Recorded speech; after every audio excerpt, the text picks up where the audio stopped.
All right, so next up, we are looking at something called hemopoiesis. What does that term mean? Making blood. Heme for blood or iron, poiesis, origin, making of something, okay? So where do you make blood? Inside of your bones, in your red bone marrow. We talked about that before, right? And the cells that form blood are called hemocytoblasts. These are stem cells. What do you mean by stem cells? Stem cells are the very first original cells found when you were an embryo. When you were an embryo, you didn't have a heart or liver or kidney. You just had a bunch of cells. They were stem cells. The beauty of stem cells is you can take these cells and you can turn them into any other type of tissue or organ in the system. And that's why stem cell research is such a hot button topic, right? Because if you have your hands on stem cells, then you can grow your own organs. But here's the deal. Where do you get your stem cells from? From embryos, developing little human beings. If you extract stem cells from embryos early on, they don't survive, they die. All right. But there are other sources of stem cells too. You can get stem cells from your umbilical cord blood. All right. Some of the embryonic stem cells are still found in your in your umbilical cord. So at the time of birth, some women donate their umbilical cord blood for stem cell extraction. You can also get stem cells from adults, but their stem cells are nowhere near as able to turn into different types of tissues and organs as an embryonic stem cell. Okay. All right, so what type of stem cells eventually turn into blood? You have two lines, stem cell lines, myeloid line and the lymphoid line, as you see here, okay? So let's see what forms from each line. So first up, let's talk about the myeloid line. Since myeloid line forms all kinds of cells like red blood cells, erythrocytes, all leukocytes and white blood cells as well, except for the lymphocytes. The lymphocytes are a different type line of white blood cells that are formed by the lymphoid line, as you can see here. And then megakaryocytes, which eventually turn into platelets. They all come from the myeloid line. Okay, so now let's take a look at the red blood cell formation. So the red blood cell formation requires not only iron, we all know we need iron for making blood, right? But also vitamin B complex and amino acids. So you need a complete, well-rounded, balanced diet that's giving you iron and B vitamins and amino acids to make healthy blood, okay? Especially women. Why? Because women tend to suffer from iron deficiency anemia much more than men. In fact, that is the most prevalent type of anemia, lack of red blood cells in women, all right? So let's call it Y, iron deficiency anemia in women. So what are some of the reasons that women tend to suffer more from anemia? At least three reasons, okay? Number one, women by definition don't have as much testosterone as men, about 10 times less. Testosterone makes you make extra red blood cells. So since the testosterone levels are lower, they don't make as much red blood cell. They have a lower body mass on average. Number two, women have menstrual cycle. They lose blood during their monthly cycle. So that amounts to a loss of 1 to 2 extra milligrams of iron on a monthly basis, more than men, right? So they lose in between 1 to 2 extra milligrams of iron during menstrual flow, okay? The third reason, unfortunately, and it still holds true for much of the world, women still to this day do not have equal access to high quality protein and foods as men do, okay? So there's inequality in terms of food distribution as well. So they do not have access to first class proteins, and so that also predisposes them to anemia. So all of these factors taken together, they conspire against women to make them more predisposed to iron deficiency anemia. Okay, so red blood cell formation starts with the stem cell called the myeloid stem cell, as you can see, okay?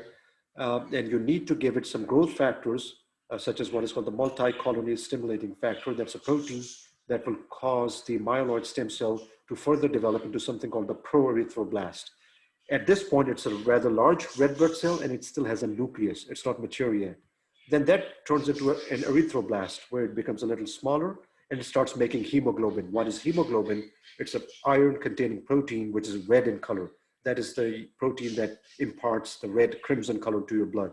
Then the erythroblast further turns into normoblast, where it becomes even more condensed, more compact, smaller, more hemoglobin, and now the nucleus is gone. It's well on its way to becoming a mature red blood cell, right? The normal blast. Then it becomes a reticulocyte, uh, which is making hemoglobin, and it has no other organelles, no nucleus, no endoplasmic reticulum, none of that, only ribosomes to make protein, and those ribosomes make hemoglobin protein.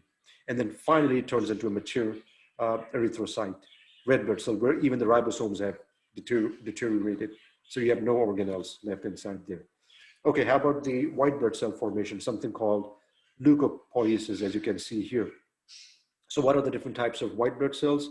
Uh, there's two big classes, granulocytes versus agranulocytes.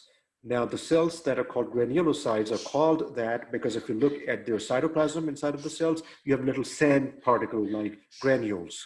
So that's why they're called granulocytes, granular cells. And examples are monocytes. No, I'm sorry. And examples of those granular cells are neutrophils, basophils, and eosinophils, these three types. Then you have monocytes and lymphocytes, which are examples of agranulocytes. They do not have those granules in their cytoplasm, those two, okay? So then you need these types of growth factors, multi-colony stimulating factor and granulocyte, monocyte colony stimulating factor to cause your myeloid stem cells to form what is called the progenitor cell, the original cell. Then that progenitor cells eventually becomes myeloblast, and then that becomes a granulocyte, one of these, neutrophil, basophil, or eosinophil, as you can see here, okay? And monocytes, those types of white blood cells are also derived from the same cell line, as you can see here. Okay, so what was the other stem line? Lymphoid stem cells. And as the name tells you, lymphoid stem cell, eventually that stem cell line turns into B lymphocytes and T lymphocytes, those two types of cells, okay? B lymphocytes and T lymphocytes. So the lymphocytes form a part of your immune system called the adaptive or specific immune system, okay? That's where your lymphocytes are formed. The other white blood cells, they are part of your non-specific or non-adaptive immune system, also called your innate immune system. Then we'll talk about the difference between those two as we get to that chapter, okay? So then you also have your platelet production with something called thrombopoiesis. What does the word thrombus mean? Clot. A thrombus is a clot, okay? So thrombus means a clot. So then what is an embolus, okay? An embolus is a clot on wheels, if you will, right? A clot that is moving. That's an embolus, okay? So which one is more dangerous to your health? A thrombus or an embolus?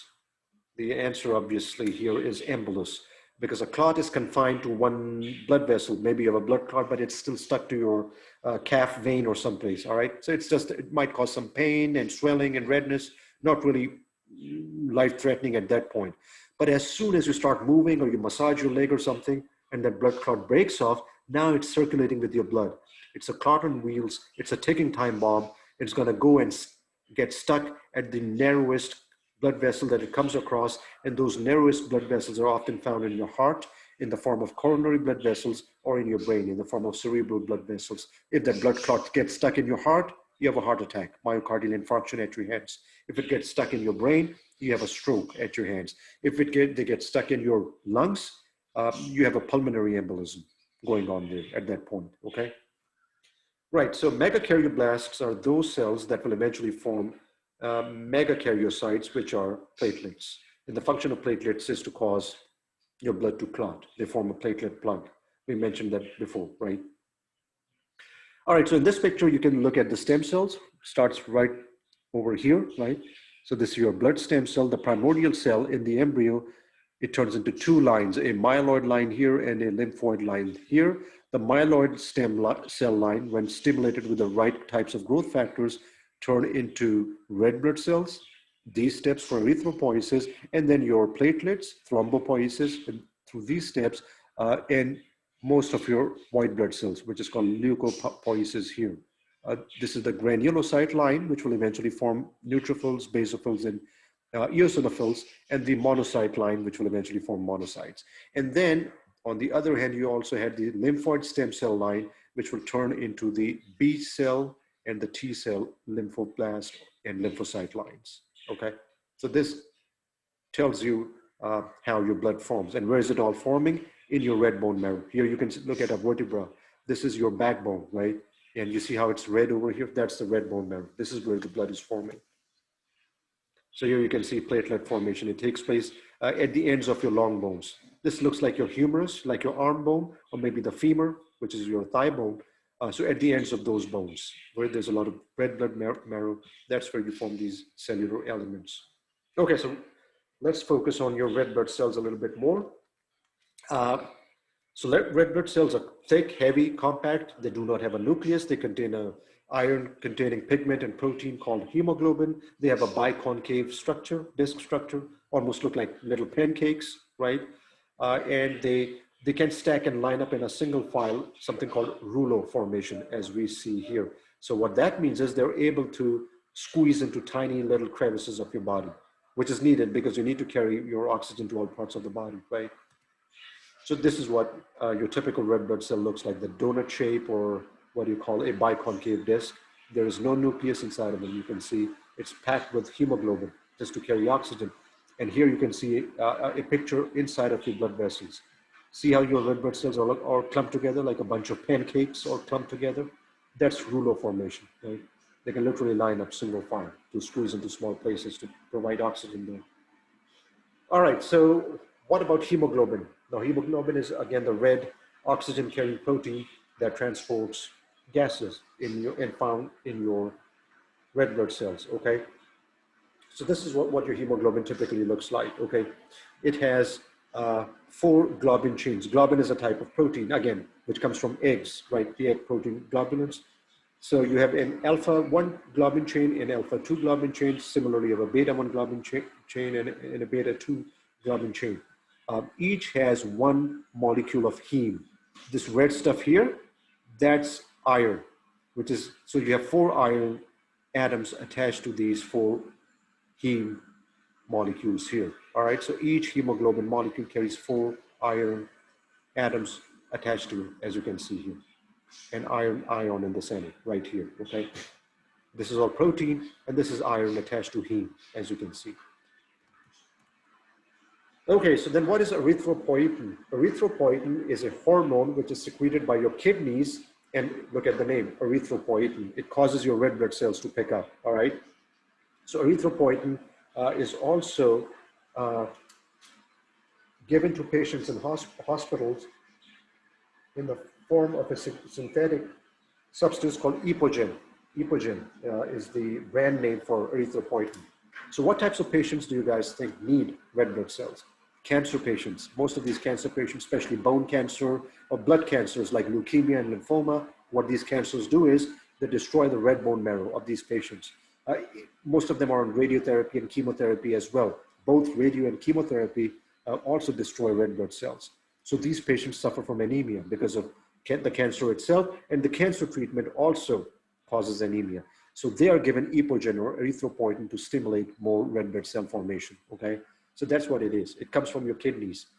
You can also make more erythropoietin by moving on top of a mountain, as an example. So the higher altitudes where you live, there's not that much oxygen there, right?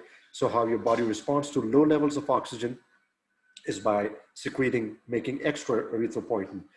So if you remember that movie, Rocky, Sylvester Stallone, Rocky IV, you know how they showed when he's training for his big fight against the Russian dude, he goes on top of a mountain during the cold weather and he exercises there. So not only did it look cool, you know, Rocky in his outfit and, you know, doing all those vigorous exercises out in the snow, but it also had some physiological truth to it, because the more that you go higher up in the atmosphere and the more cold that you expose your body to, the more testosterone that you will secrete, the more red blood cells that you will make. All right. So where it's winter months and it's going to get really cold in the coming weeks ahead of us as well. So exposing yourself, going for a walk with proper clothing, of course, and maybe wearing your masks on, it's actually good for you. So these short bursts of cold exposure will pump up make your heart stronger, will cause more red blood cells to pump out, all right? So it's actually exposure to the elements, if you will, actually makes you stronger. Okay, so let's make note of these things. Exposure to the elements makes you stronger.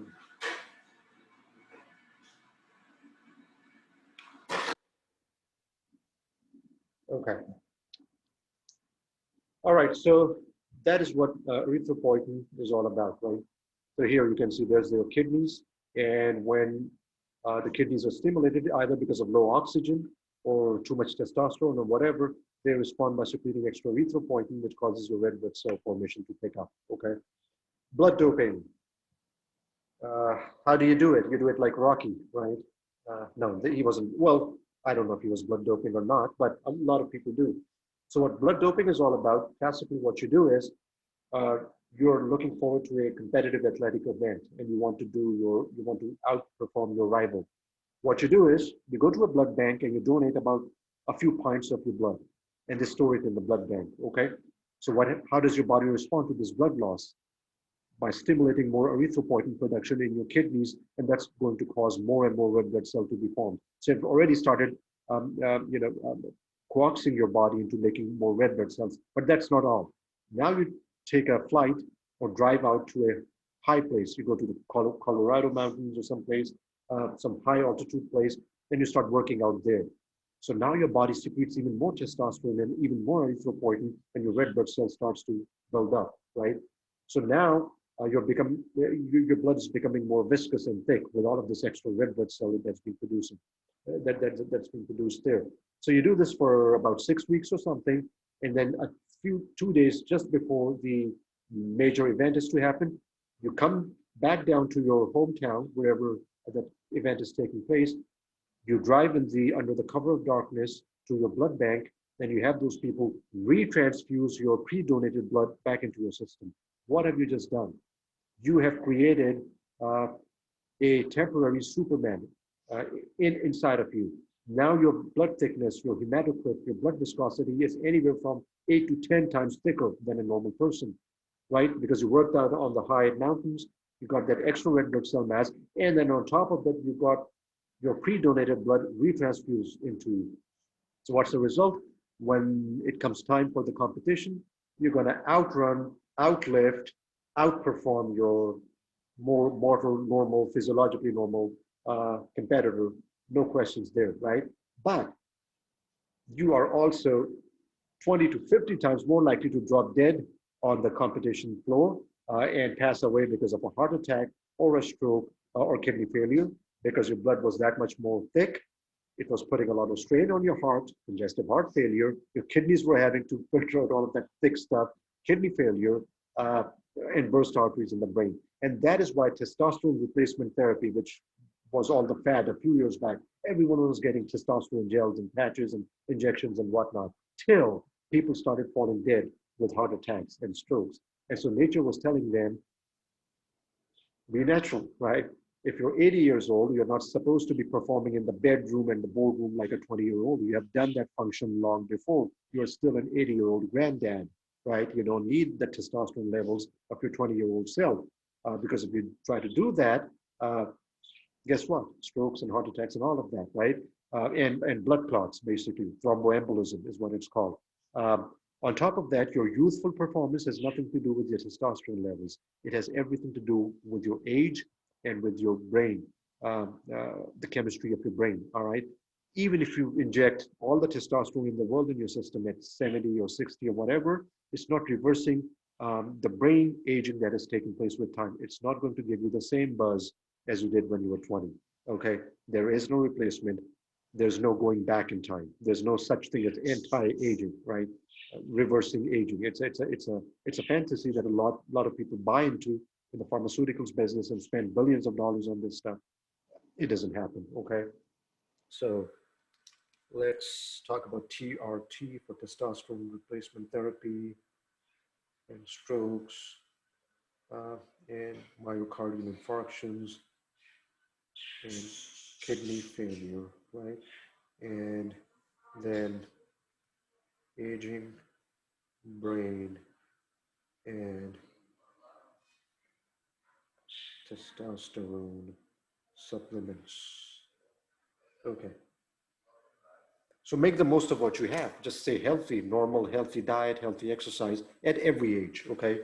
Uh, all right. So that's what we're looking at, blood doping, and look at all the dangers here, right? Heart required to work harder. Bad. That's why it's banned from athletic competition and all those kinds of things.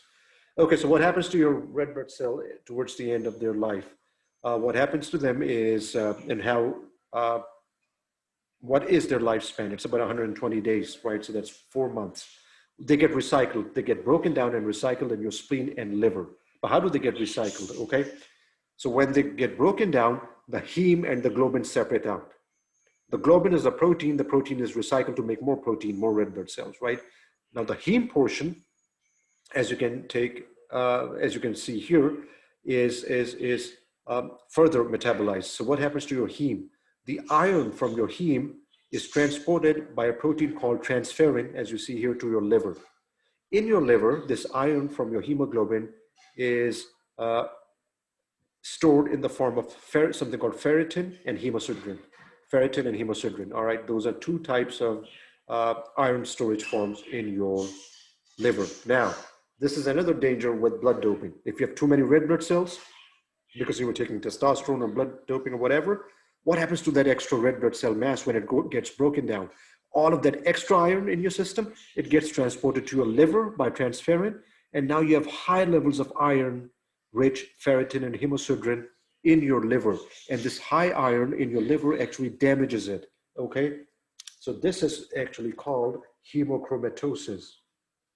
Too much iron overload on your liver, hemochromatosis, and what that is going to do eventually is it's going to cause liver cirrhosis.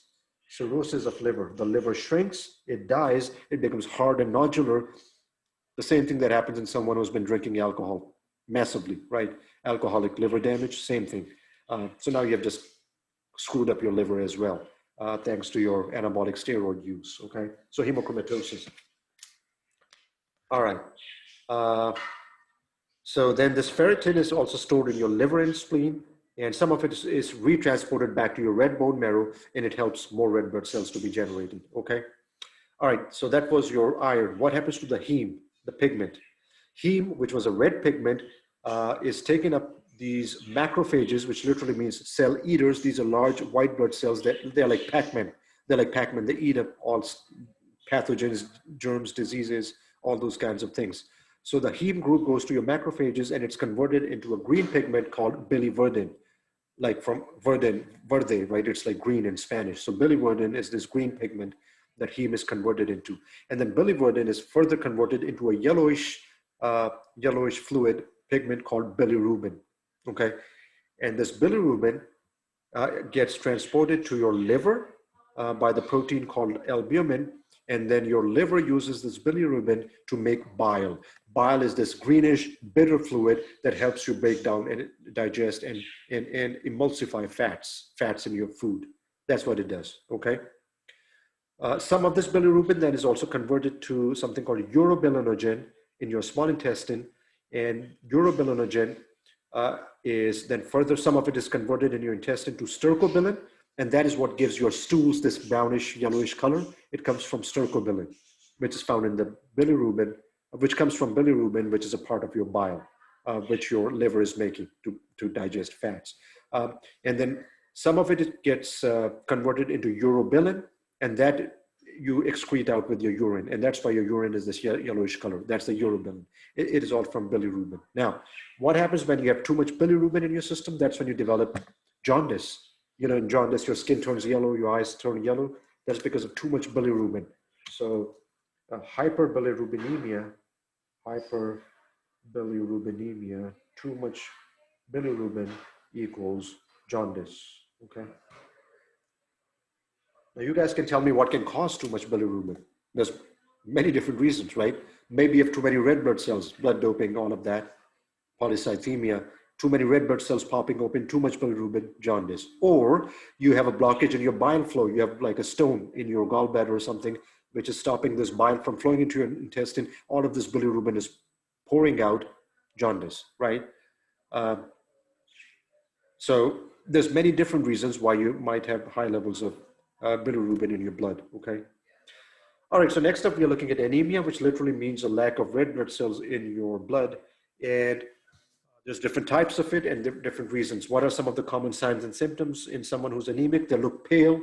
Some good places to look for this pallor is in their palms of the hands or the soles of the feet. Ask them to stick their tongue out, look at the tongue.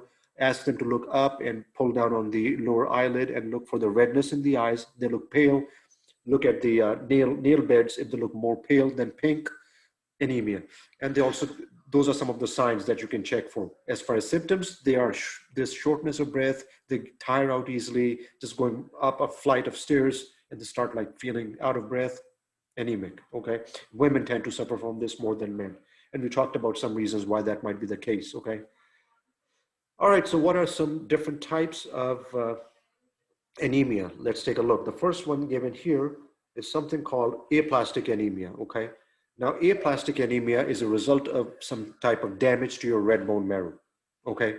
And that is causing not red blood cells to be formed from your red bone marrow, okay? What can damage your red bone marrow? Radiation, X-rays, certain chemicals. If you work in the rubber industry or something like petroleum industry, you can develop this, right? If you work in the nuclear medicine department as an X-ray tech or something, you're more likely, or you work in a nuclear power plant, more chances. Some drugs can cause aplastic anemia too because they damage your bone marrow, such as there is a broad spectrum antibiotic called chloramphenicol, which used to be prescribed widely for infections ranging from all kinds of bacterial infections, right? Till we realized that a common side effect of taking chloramphenicol was a secondary aplastic anemia. And so then we went easy on its use and we don't prescribe it quite as often, okay? Hemolytic anemia, where your red blood cells are popping open, maybe because they're immature in a child. It could be a genetic thing where your red blood cells get destroyed easily. For example, something called thalassemia. Thalassemia is a genetic disorder where your red blood cells pop open and you need blood transfusions repeatedly there, all right? So that is, thalassemia is a type of hemolytic anemia, okay? All right. Erythroblastic anemia, your red blood cells are immature and they break up easily as well. Genetic mostly. Hemorrhagic anemia, simply too much blood loss. You got a cut, you got shot in the abdomen or stabbed, and you lose a lot of water during childbirth. Postpartum hemorrhage is what it's called, which is still a leading cause of anemia and death and mortality and morbidity in much of the developing world. Lots of women still die because of excessive hemorrhage, bleeding during childbirth. Pernicious anemia. So this is an autoimmune disease. What happens in pernicious anemia is you develop some antibodies which attack and destroy your own stomach cells secreting a protein called intrinsic factor. You need intrinsic factor to absorb vitamin B12 from your food in your stomach. If you do not have intrinsic factor, then you do not absorb vitamin B12 from your stomach. And vitamin B12 is needed for healthy red blood cell formation.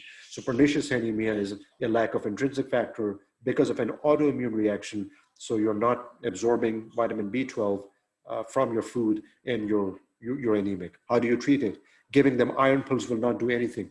They are not deficient on iron. Giving them vitamin B12 pills will not do anything either.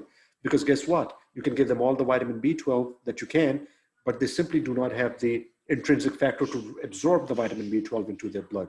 They need vitamin B12 injections. You have to inject it IV, okay? Sickle cell disease, 10% of African Americans, about 60% of sub-Saharan Africans have the genetic disease, sickle cell.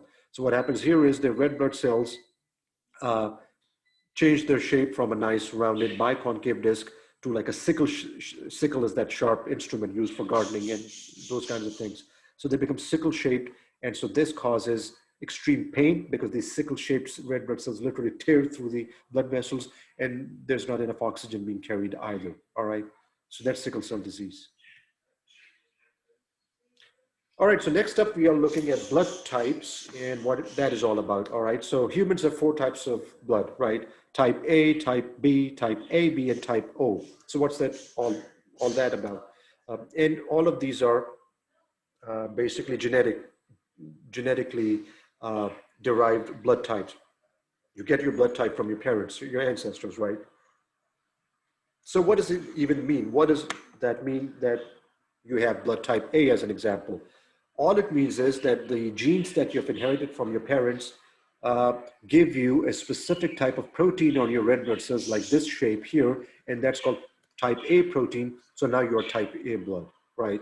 If you inherit type B blood, then you have a different type of protein like these purple triangular spikes, and that would be the surface antigen type B.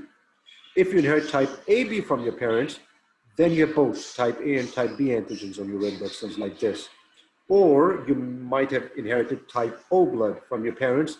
Type O is not a type of blood. Type O blood simply means that these people have neither A nor B antigen, like a clean, smooth red blood cell like this. So these are the four types of blood types that you can inherit. Okay. What else does it mean for you? Okay. Now, if you are type A blood like this, well, that means that you have surface antigen type A on your red blood cells. That also means that you do not have the antibodies to fight your own antigen. You don't want your own antibodies to fight your own antigen, right? But you do have antibodies to fight the other type of antigen, which is type B. So you have anti-B types of antibodies to fight the other type, right?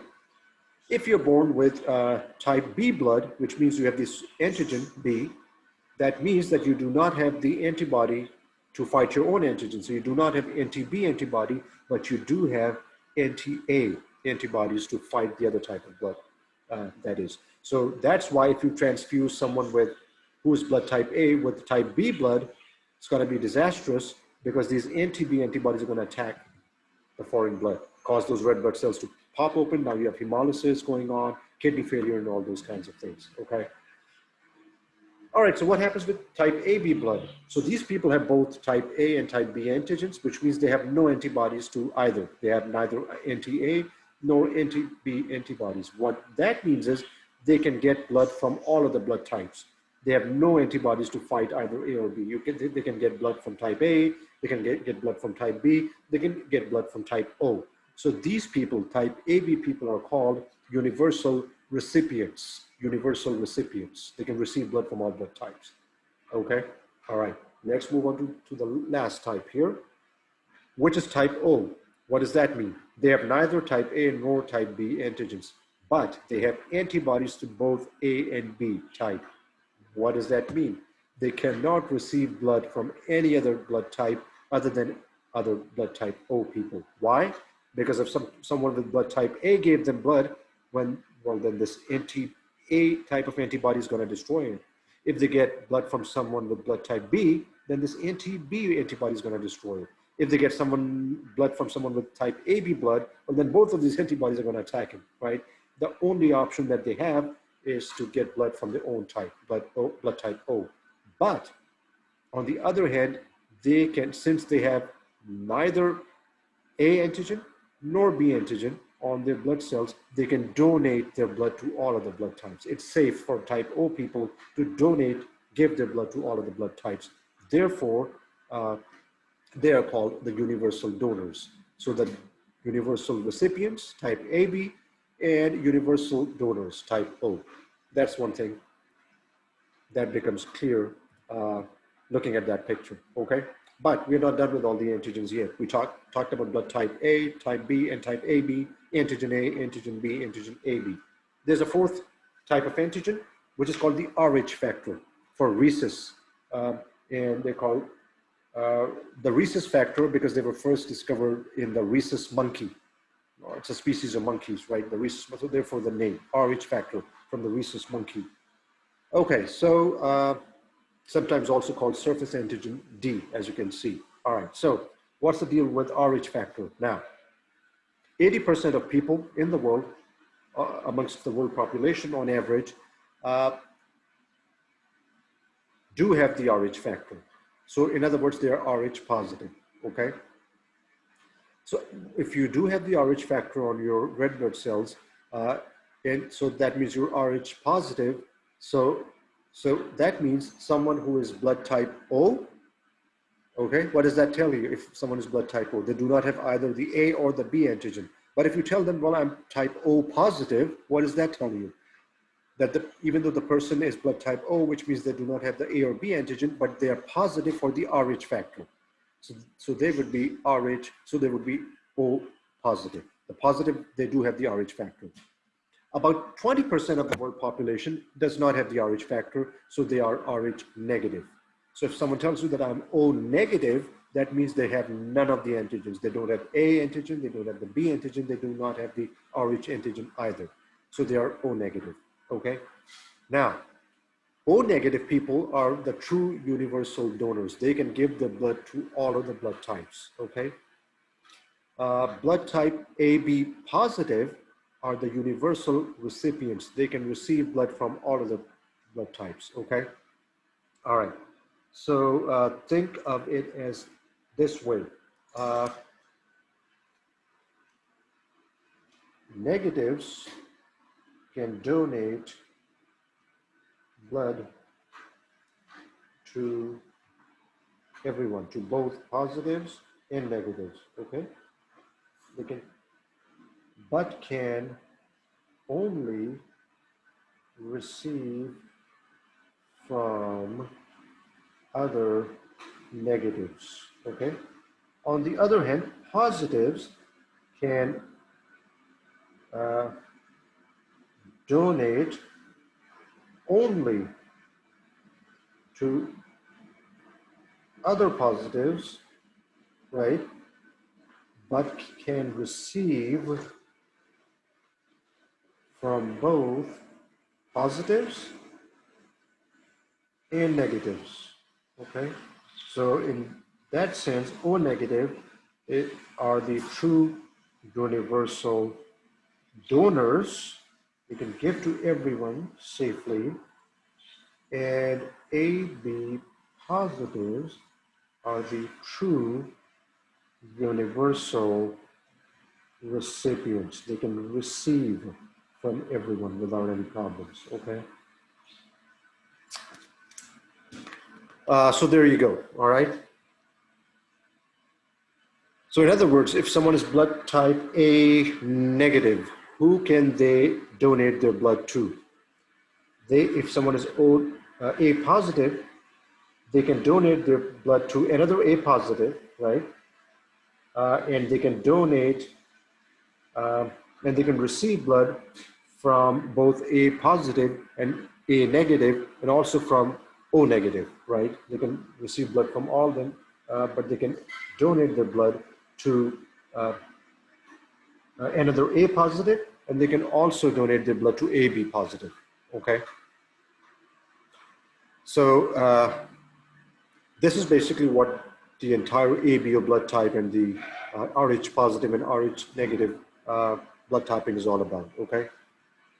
So moving along those lines, what happens if you mismatch the blood and you mistransfuse? Someone with blood type B is given type A blood.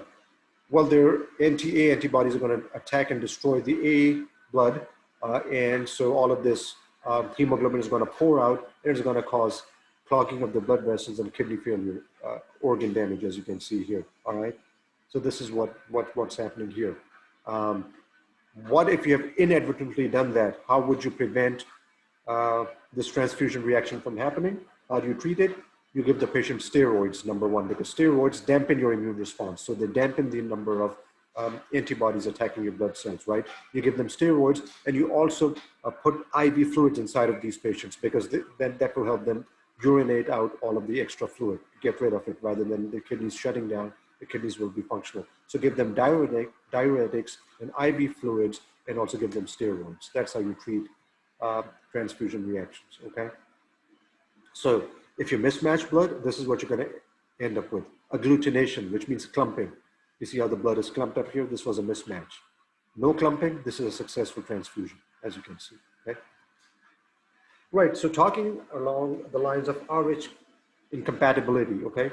So Rh positive and negative is usually not that much of a problem in adults, but there's one unique situation where the Rh factor becomes extremely important and relevant. And what that situation is something called Rh incompatibility between the mother and the child, or the fetus, okay? So what happens here? This is what happens. You have a woman who is Rh negative. She does not have the Rh factor. So she is like O negative or A negative or B negative or AB negative, whatever. She's negative. She does not have the Rh factor. She belongs to that 20% of the world population that does not have the Rh factor, right? Now, she gets impregnated by a man who is Rh positive. So therefore, the fetus that develops also is Rh positive, okay? So what's the problem here? The mother is Rh negative, which means she has antibodies to the Rh factor, and the child is Rh positive, right? So the mother's own blood is dangerous to the child because it has antibodies against the child's blood type. But no harm done with the first pregnancy because the fetus is kept separate from the bloodstream of the mom, right?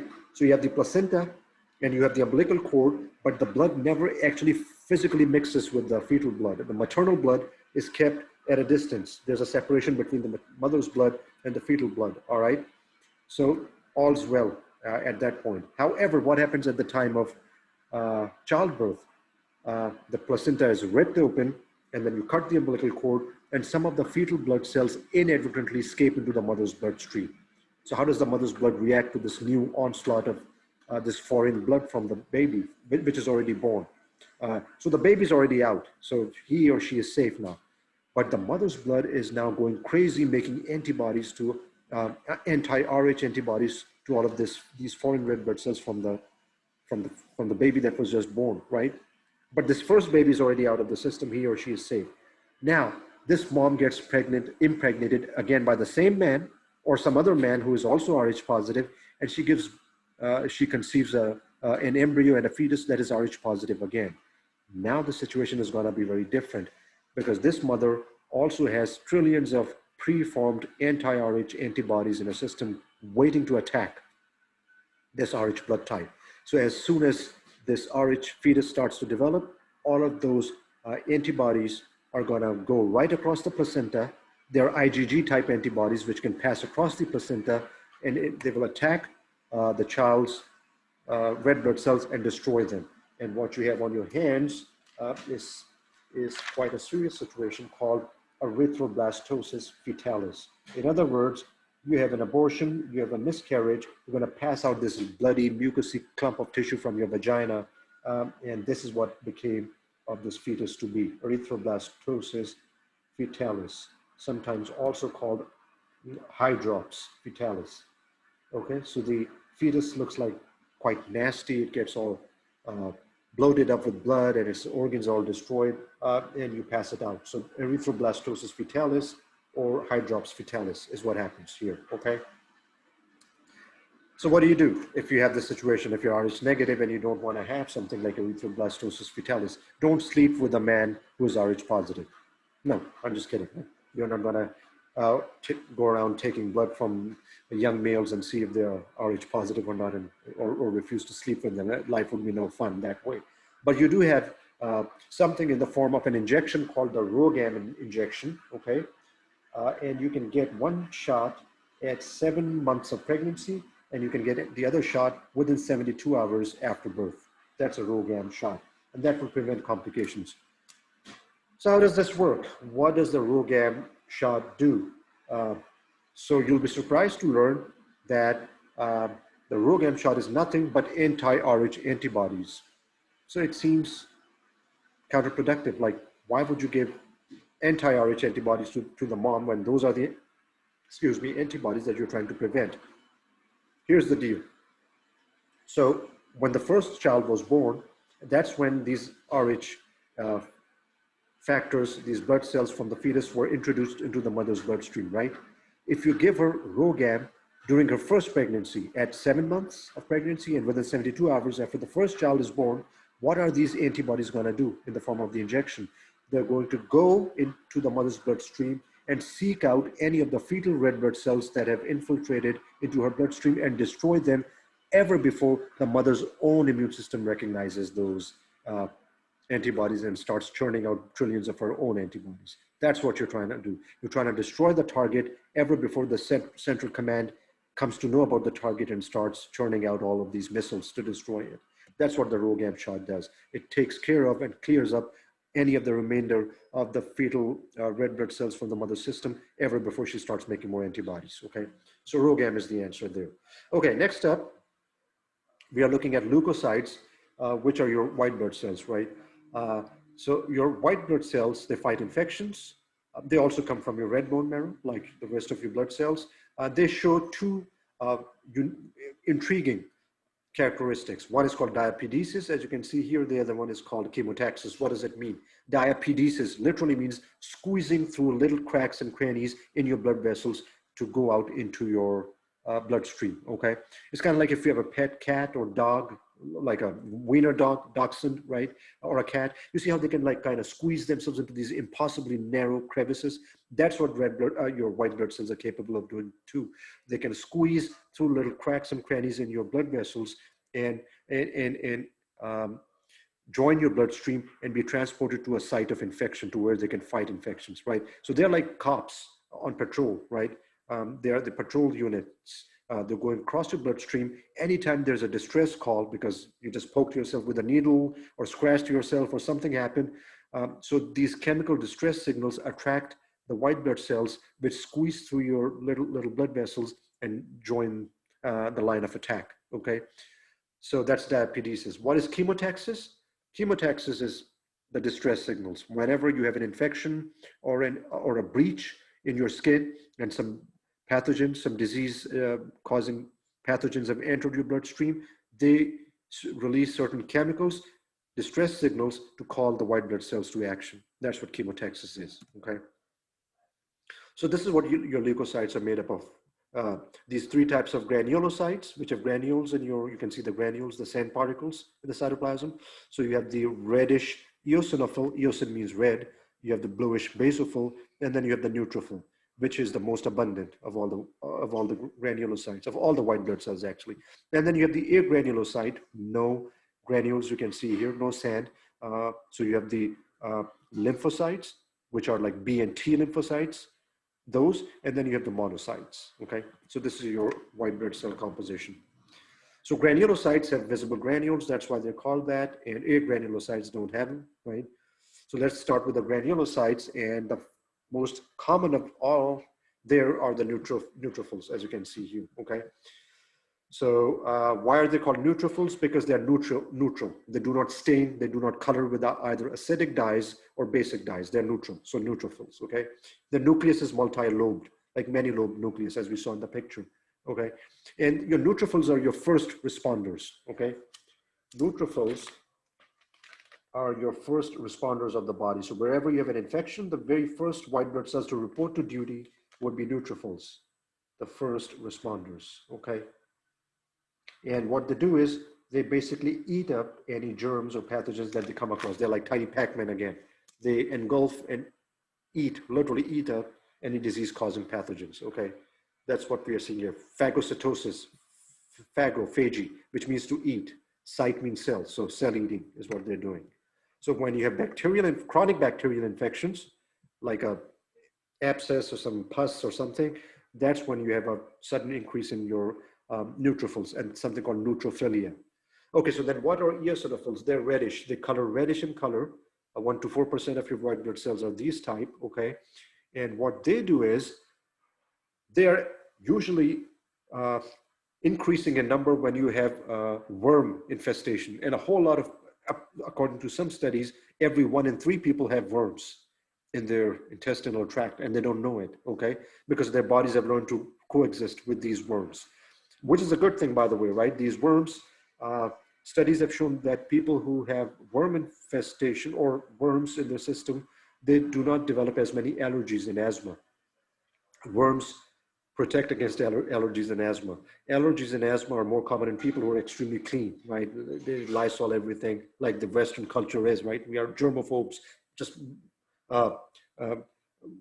Lysoling everything and not allowing our children to, play outside barefooted and all that.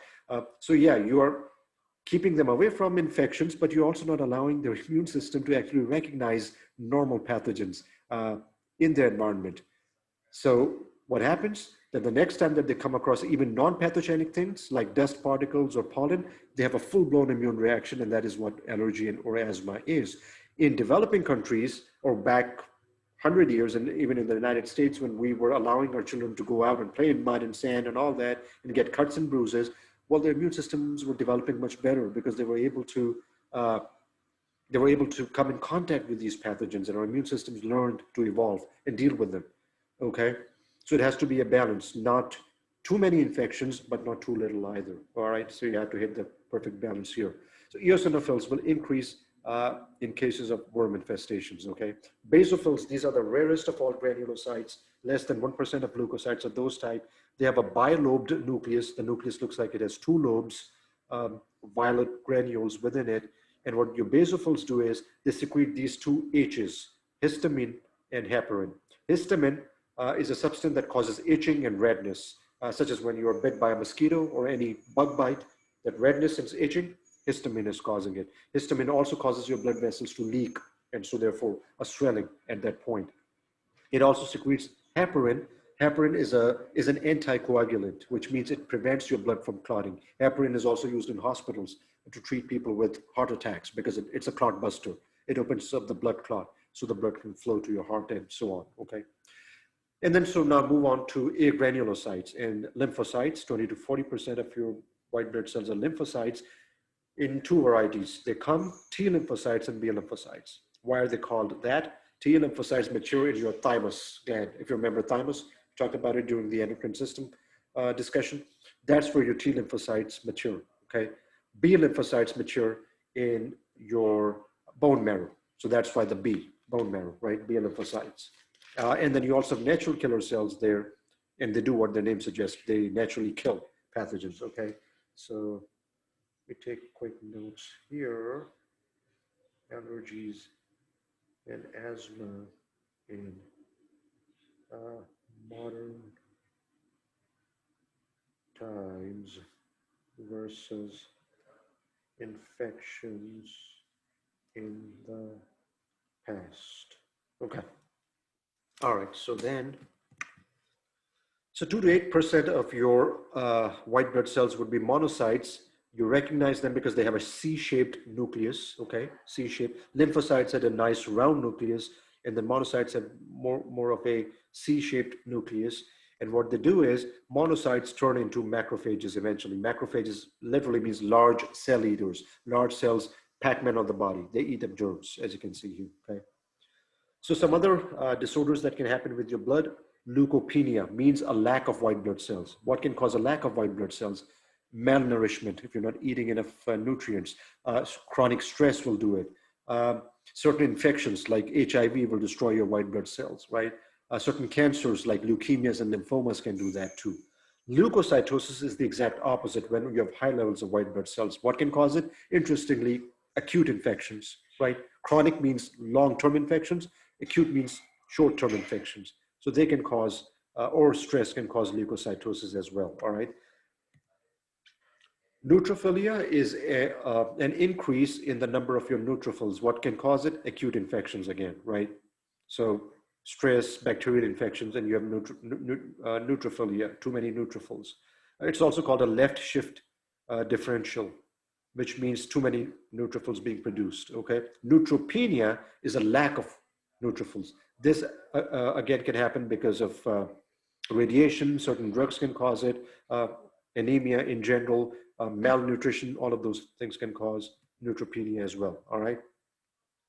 Monocytes increase in number when you have a chronic disease like tuberculosis, TB as an example, all right? They decrease when you give steroids like prednisone.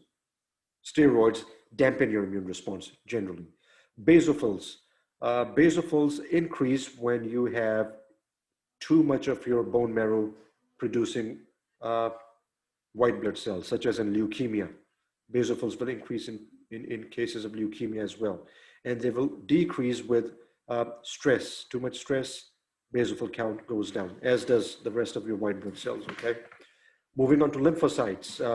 When is there an increase in their number? Something called lymphocytosis with certain viral infections like mumps and mononucleosis. Those two are given here, right? Mumps is an acute viral infection where your like cheeks swell up to massive proportions because your parotid salivary glands are infected and it's painful. Dysphagia is what you suffer from. You cannot swallow food without significant pain. Mononucleosis is also interestingly called the kissing disease, right? Infectious mononucleosis and the kissing disease because it's spread by saliva, right? And so not surprisingly, it usually spreads outbreaks in high school students, right? They're fond of kissing and putting their lips on their fountains and those kinds of things, right? So it's caused by a virus called the Epstein-Barr virus, or EBV, Epstein-Barr virus, okay? The same virus is also implicated in certain cases of lymphomas, all right? Interestingly, such as Burkitt lymphoma. Burkitt's lymphoma, which is unusually common in people with HIV sufferers, HIV patients, okay? So yeah, that would be mononucleosis, as you can see here. Chronic bacterial infections, some leukemias, and a disease called multiple myeloma. It's a cancer where you produce too many antibodies, but these are malfunctioning antibodies. It doesn't give you a stronger immune system or anything. It is actually quite fatal, multiple myeloma, okay? So the question is, what's the difference between leukemia and lymphoma, okay? Both of them are blood disorders, blood cancers, actually, right? Leukemia is a blood cancer that affects your myeloid stem line. So what cells were being formed out of your myeloid stem line? Your red blood cells, your granulocytes, and your platelets. So leukemia affects those three cells, right? Lymphomas, just look at the term itself, affects your lymphoid stem line. So your B and T lymphocytes are being affected, all right? Which one is more fatal in the short term? Possibly leukemia, because it affects more cell types, red blood cells, neutrophils, basophils, eosinophils. It destroys your innate immune system, right? Lymphoma will affect your B and T lymphocytes, which are specific immune cells, so it destroys your adaptive or specific immune system, okay? All right, so there we have it. Leukemia is what we are starting with, and some of the signs and symptoms of having leukemia: bleeding, anemia, your spleen gets enlarged sometimes because so many red blood cells are being turned over in the spleen and liver. What causes leukemia? A lot of causes are genetic, all right? It tends to run in families. If you're exposed to radiation, that can cause leukemia, certain chemicals. If you live near power lines, right? A lot of power lines, electrical wires running across, that has been shown to cause increased leukemia incidences. Two types, acute versus chronic. Acute leukemia is more common in children. It's faster, more fatal. Chronic leukemia is long drawn out. It's seen in older people, middle-aged and older, and it has a slower progression. All right, platelets are those cell types which are involved with blood clotting, if you remember. We talked about that, right? And they also get recycled in your spleen. They are active in your blood system for about 8 to 10 days, and then they get recycled, okay? All right, some questions here.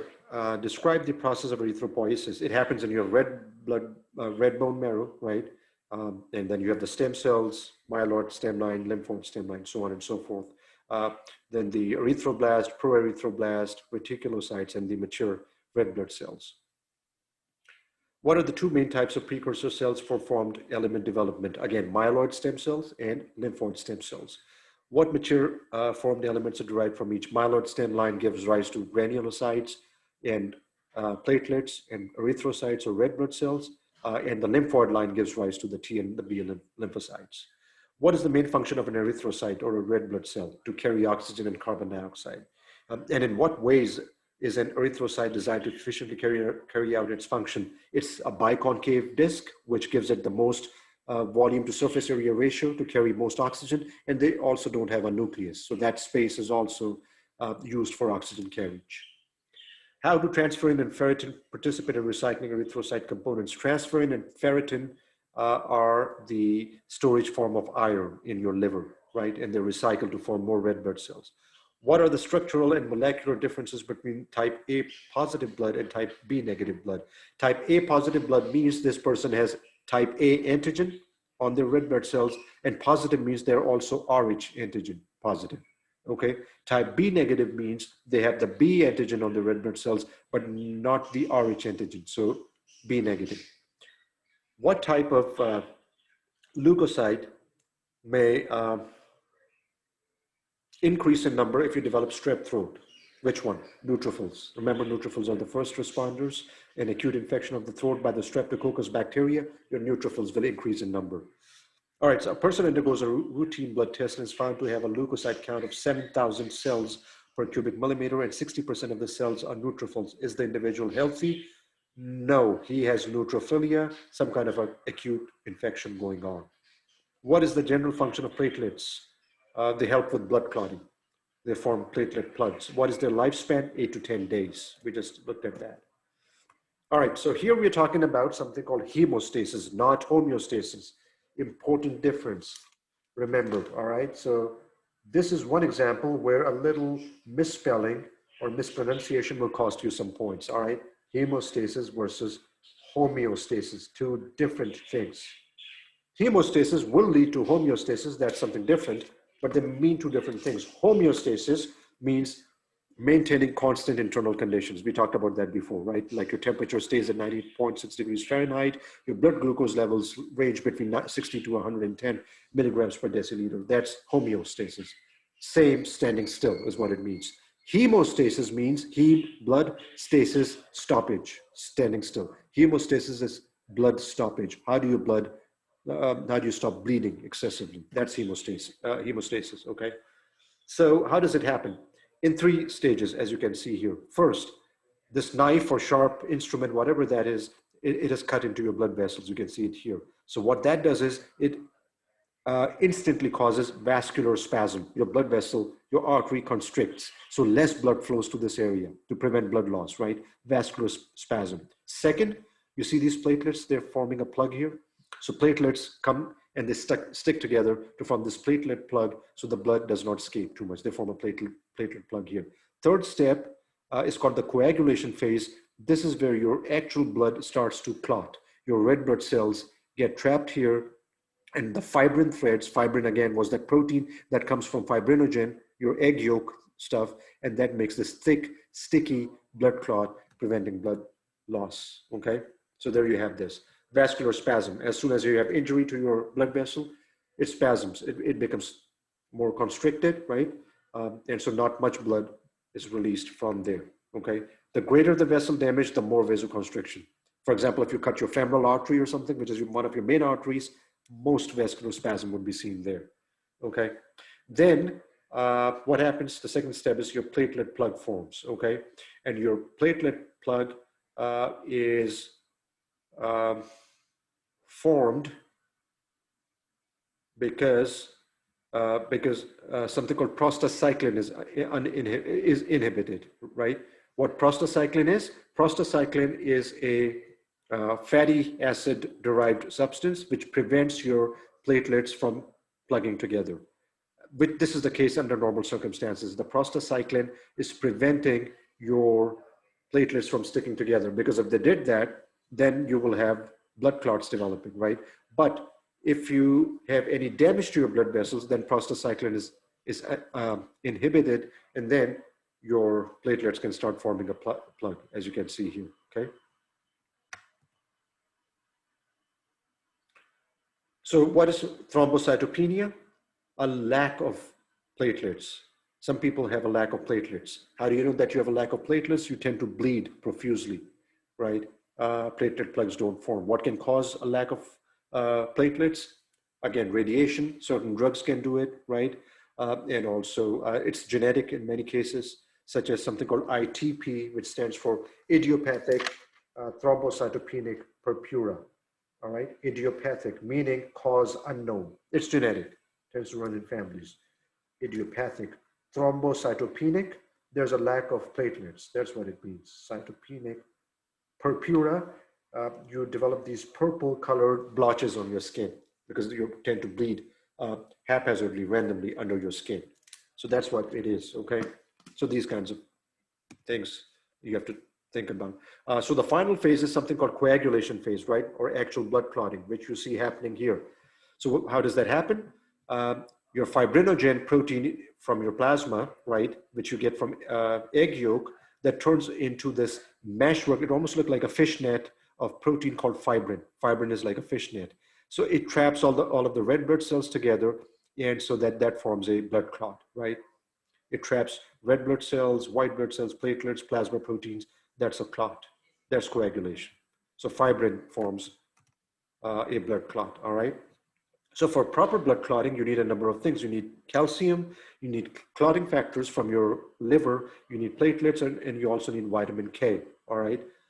Most of these are produced in your liver. Therefore, patients who have liver problems, liver disease like alcoholic hepatitis or infectious hepatitis, they tend to bleed a lot because of these things. In fact, my most vividly memorable case, my most frightening experience as a first year medical intern was with such a patient. All right, so let me quickly make a note of my uh, esophageal varices patient experience. So this happened during my first year of medical internship. So I was uh, still pretty green, wet behind the ears, right? My first or second night on call.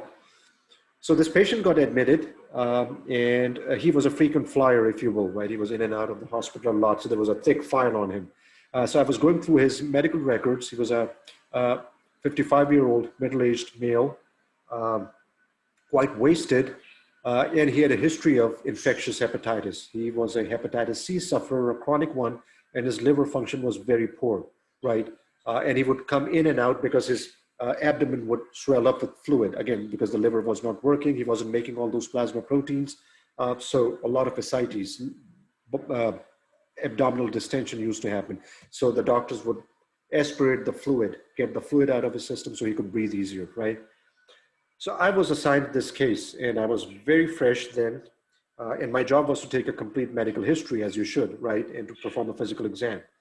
So I was talking to him about his signs and symptoms and how he was feeling and all that. The next thing I notice is I see a few drops of blood trickling down the corner of his mouth. So I gave him some tissue, and so he said, yeah, it happens all the time, doc, don't worry about it. And as he's dabbing at that, now this has developed into a steady stream, and I'm freaking out a little bit at this point, right? And so he's cleaning it, and then all of a sudden he starts retching, like he's about to throw up. The next thing I know, there's like almost a river of blood gushing down his mouth, and it's splattering the walls all over. His white sheets are all soaked, and I'm just in a panic, right? I don't know what to do, so I called for help. My senior resident and everyone, they paged the attending at the time. The doctor was responsible for him. So he said, okay, I'm on my way. You have to stabilize the patient. And at that point, I was kind of like still looking for what to do. So the attending on call had asked for an infusion of a drug called sandostatin, okay? Sandostatin, and also to immediately arrange for 5 to 6 pints of his blood. So his blood had already been cross-typed and cross-matched, so we know what blood type was there. We already had that in store. So those blood transfusion bags were called in, and we infused this drug called sandostatin into him too. The rate at which he was bleeding through his mouth, something called hematemesis, he was actually vomiting blood, right? The term for that is hematemesis, like blood vomiting, right? It did not seem to me that he was going to last very long. But miraculously, as soon as we started the IV infusion, we gave him the sandostatin drug, and then we started transfusing the blood into him. He stabilized in a matter of minutes. And to me, it was a medical miracle at that point. How could you just, this person who was like gushing blood from every orifice, and now you just stop it in a matter of minutes. Quite dramatic, right? So what really went on with this patient actually? So as it happened, the patient obviously did not have much of a liver left, right, at that point. So no clotting proteins were being produced there. So since that was the case, and his liver was all shriveled up, so all of these veins that were draining blood from his liver, they were backed up with extra blood because his liver was not functional. This extra blood was pooling back into his esophageal veins, and as he started talking and coughed, his esophageal veins that were already filled with, at the breaking point with blood, they burst open. And this is something called esophageal varices. This was one of the more dramatic presentations of esophageal varices that I saw. all of those esophageal veins in the esophagus, and he was vomiting out blood. And it never clotted because he didn't have the clotting factors, okay? So this is what you would see a lot with these patients with chronic liver failure and medical ICU and those kinds of things. They also need vitamin K injections to help them clot the blood, okay? So you need a number of clotting factors like clotting factor 2, 7, 9, and 10, as you can see, okay? And these are different types of proteins. All right, so how do you start your blood clotting cascade? Okay, so it's a sequence of events. It's a chain of events that basically lead to blood clotting. All right, so in other words, different types of pathways. So let's talk about them one at a time. The first one is called the intrinsic pathway, as you can see here, okay? Why is it called intrinsic? Because this happens when there is some inside damage to your blood vessel walls, within your blood vessel. What can damage your blood vessels from within? Cholesterol can. If you have a lot of fat floating around, that can scrape the lining of your blood vessels. Cigarette smoking, okay? So if you're a smoker, then your blood tends to get thicker, loaded with nicotine and tar and all of that stuff, and that can cause damage to your intrinsic damage to your blood vessel walls, all right? If your blood is too thick because of blood doping, that can cause damage to the insides of your vessel walls. Usually it's just cholesterol, too much fat. So when that happens, then the intrinsic pathway is activated, and it takes about 3 to 6 minutes to happen. So what happens during the intrinsic pathway? Platelets release something called factor 12, as you can see here. The factor 12 converts your inactive factor 11 to active factor 11. The active factor 11 changes inactive factor 9 to active factor 9. The factor 9 then binds with some calcium ions and platelet factor 3 to form a complex, which converts inactive factor 8 to active factor 8. And finally, the factor 8 changes inactive factor 10 to active factor 10. So lots of steps with different types of different factors, which are basically blood proteins. But the final step is this, which you have to remember, that your factor 10 gets activated, okay?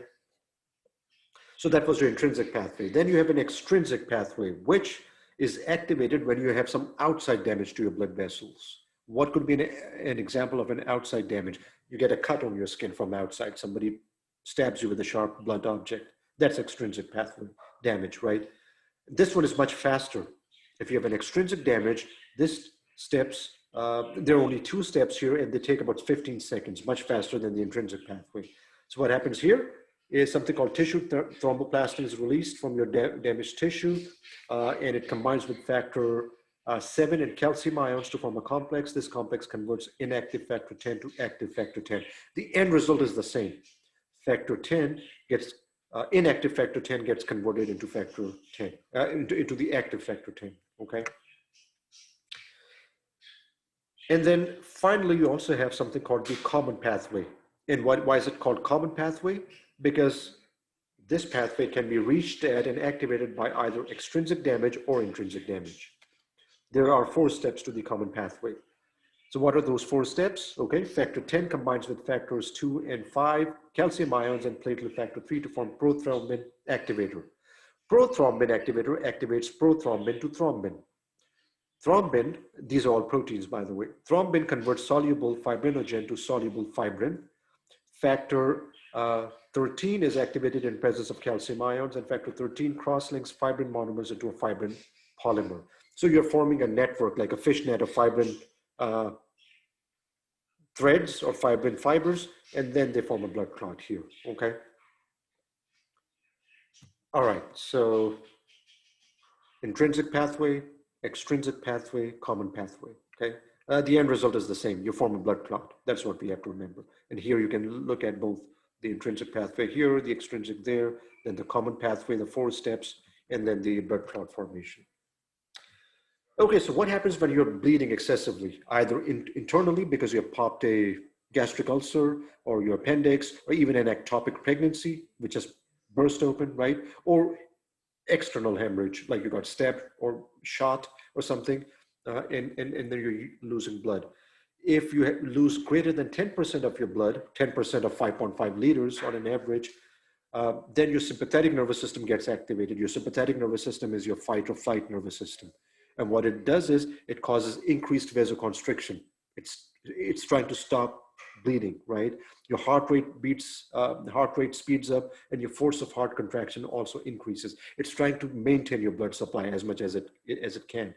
And the blood gets redistributed to your vital organs in an effort to keep you alive. Your heart and brain is where what the priority organs are.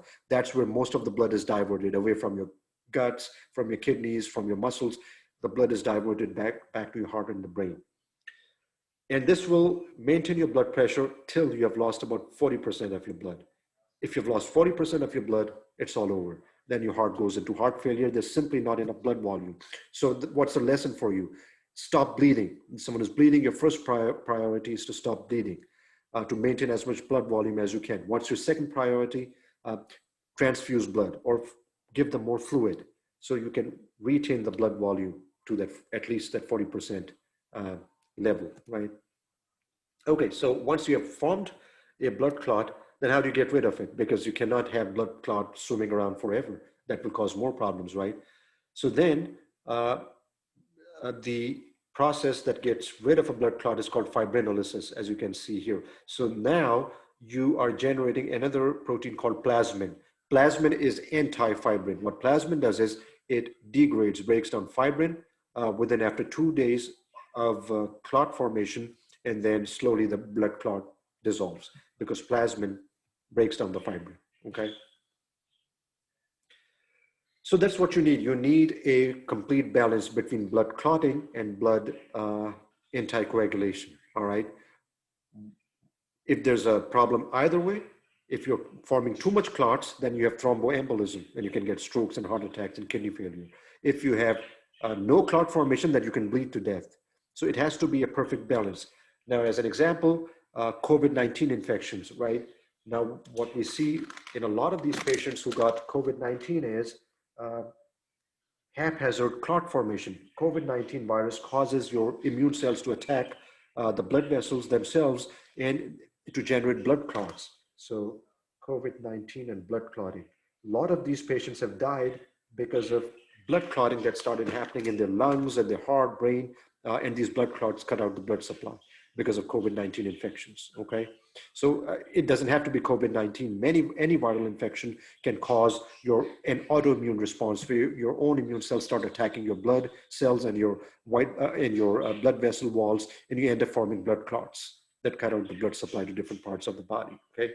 So if that is happening, then you have to use clot-busting drugs like heparin, like Coumadin or warfarin, and like aspirin. These are all blood thinners. All right, that's what you have to do. But don't give blood thinners to someone who's already bleeding. They're going to bleed to death otherwise. So then other blood disorders, clotting disorders like hemophilia. Hemophilia is a sex-linked disorder, which means it's more common in males because males get this through the X chromosome from the mom, okay? And what happens in hemophilia is you can bleed to death from tiny cuts and bruises because your blood doesn't clot. You have a deficiency of factor 8, factor 9, or factor 11, okay? That's hemophilia. Thrombocytopenia is a lack of platelets. So you bleed to death because your platelet plug is not forming. This can happen because of, again, genetic disorders, cancers, leukemias, lymphomas, bone marrow infections, certain drugs, such as some examples given here, aspirin, ibuprofen. These are all blood thinning drugs, blood thinners, and they can cause excessive bleeding too, okay? So the opposite of excessive bleeding is hypercoagulation, blood clot formation. And that can lead to a blood clot called a thrombus. Where does it tend to form? Mostly in your lower legs, especially if you are an elderly or middle-aged male who's obese, overweight, physically inactive, a smoker, drinker, sitting in one place for long periods of time, you're more likely to develop blood clots. That's why you have to manage your weight. You have to be physically active and drinking enough amounts of water so you don't form these blood clots. Who else forms blood clots easily? Pregnant women do. Women on birth control pills do, right? Those are some other conditions. COVID-19, viral infections can cause blood clots too. So what is an embolus? A clot on wheels. Once the blood clot breaks off from the blood vessels and is traveling with your bloodstream, that's an embolus. And if it gets caught in your lung vasculature, you can have pulmonary embolism, which will cause breathing problems and death, obviously. So you need to use clot busters to treat that problem, okay? Right. So all of those risk factors that we talked about before. Okay, what occurs during a vascular spasm? Your blood vessels constrict, and that increases your blood pressure. How long does this phase last? About 15 minutes. What prevents platelets from forming plugs in healthy blood vessels? Prostacyclin is a fatty substance that prevents that. How do platelets serve as a central function in all three phases of hemostasis? They form platelet plugs that prevents uh, blood loss, basically. In what ways do the intrinsic and extrinsic pathways of the clotting cascade differ? Extrinsic pathway is much faster, 15 to 30 seconds. Intrinsic pathway takes up to 6 minutes. Intrinsic pathway is because of a result of damage to the inside of the blood vessel wall and inside injury. Extrinsic pathway when there's some outside cutting of the blood vessels. At what point in blood loss is the sympathetic division of the autonomic nervous system, or ANS, typically activated? When you've lost about 10% of your blood volume? And what physiologic changes occur? Vascular spasm, coagulation, your heart speeds up, it becomes stronger, your body's trying, the blood gets redistributed to your brain and your heart. What is fibrinolysis? Anti-clotting, when your fibrin clot is being broken down. And what is its function, I guess? The function is to prevent blood clotting, over blood clotting, like thrombus formation or embolus formation. Okay, so finally, how does blood form? When you were an embryo, it was in your liver and spleen, as I mentioned before, right? Okay, and after you form bones as a fetus, then your red bone marrow produces blood, as you can see, okay? And what happens to your blood tissue as you age? Much of your red bone marrow in your bones gets replaced by yellow bone marrow. Yellow bone marrow doesn't form any blood, it just stores fat. So you become more anemic as you age. You're also likely to get more infections as you age because you're not making as many red blood cells and white blood cells from your bone marrow. All right. Your chances of developing chronic leukemia also become more common as you age in the elderly, as you can see here. So where does hemopoiesis occur in a fetus? Uh, by the time you're a fetus, in your red bone marrow. A child, red bone marrow, and an adult, again, is the same, red bone marrow. But as you become an adult and go onward to middle age and then elderly, less and less of your red bone marrow remains. More yellow bone marrow takes over. So you become more anemic and more prone to infections, okay? What are some ways that red bone marrow changes in the elderly? It gets changed into yellow bone marrow that simply stores fat. All right, so that's the end of chapter 18. You have your study guide for next week's exam, so please use it. Also go through the notes that I'm going to share with you. Watch the lecture recording as you see here. I've already sent out your instructions for next week's lab, so please follow that and make sure I have that work turned in by next Saturday. The deadline is midnight next Saturday. And stay safe, stay healthy and happy. Have a productive week ahead of you. Any questions, you have my email address. Please do not hesitate to let me know. And I will see you all. Well, actually, we'll have testing from 3. Let me take a look at the schedule just to be sure. Okay, seems like, right. So we have testing from 3 to 4, and then I will send you the recorded lecture for some of our chapter 19 later on, next Saturday. All right, so you can see some of chapter 19 too. So keep an eye out for that coming your way as well. All right, so with all of that, I'll see you again next Saturday, virtually. Take care in the meantime. Let me know if you have any questions. Have a great one. Bye-bye.